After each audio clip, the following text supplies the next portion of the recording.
പാറുമൊക്കെ ക്ലാസ്സിലത്തെ ദിവസമാണ്. പക്ഷേ ഇത്തിരി നേരത്തെ എണീറ്റായിരുന്നു കേട്ടോ.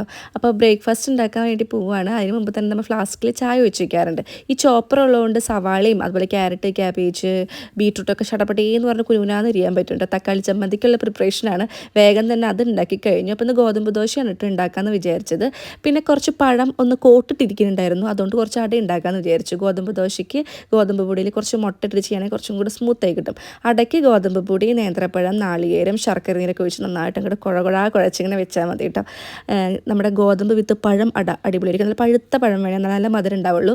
ഒരു സൈഡിൽ ഗോതമ്പ് ദോശ സെറ്റായിക്കൊണ്ടിരിക്കുകയാണ് കേട്ടോ. അപ്പോഴത്തേനും ചമ്മന്തി വേഗം തന്നെ അടിച്ചിട്ടുണ്ടായിരുന്നു. പാൽച്ചായയും ചെറുപടേന്ന് പറഞ്ഞ് റെഡിയായി. അട ഉണ്ടാക്കാനായിട്ട് നമ്മുടെ വാഴയിൽ വെച്ചിട്ട് അതിലേക്ക് നൈസായിട്ട് ഇങ്ങനെ പരത്തി കൊടുക്കാം.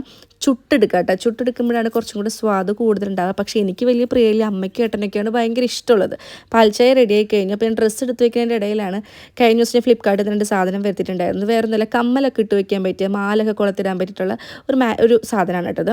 ഇതെന്ന് വെച്ചിട്ടുണ്ടെങ്കിൽ കമ്മലൊക്കെ ഒരു ബോക്സിലേക്ക് ഇടുമെങ്കിലും എല്ലായിടത്തും പോകണ നേരത്തെ ചെറുപ്രായി നോക്കി അടക്കണം.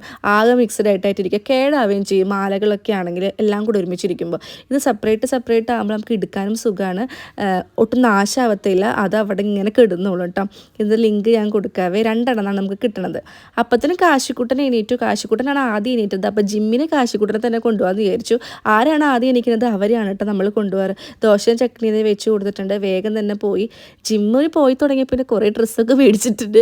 ജിമ്മിന് പോകാൻ റെഡി ആയിട്ടുണ്ട് കേട്ടോ. പൈസ അങ്ങോട്ട് കൊടുത്ത് പണി ചെയ്യുക, അതാണ് ജിം കൊണ്ട് ഉദ്ദേശിച്ചത്. ജിമ്മിൽ നിന്ന് കാർഡിയോ ആയിരുന്നു കേട്ടോ. ശരിക്കും നമ്മളെ വെള്ളം കുടിപ്പിച്ചു. ഞങ്ങൾ വെള്ളം കുടിപ്പിക്കുന്ന ആളാണ് അതുകൊണ്ട് ഈ ഇരിക്കുന്നത്. ഞങ്ങളുടെ കോച്ചാണ് രേഷ്മ കേട്ടോ. കാശിക്കുട്ടൻ വലിയ അലമ്പൊന്നും ഉണ്ടായിരുന്നില്ല. അങ്ങനെ ഒരു 2 മണിക്കൂർ പരിശ്രമം കഴിഞ്ഞു. ഇനി അടുത്ത യുദ്ധം വീട്ടിലെത്തിയിട്ടാണ് കേട്ടോ ഗൈസ്.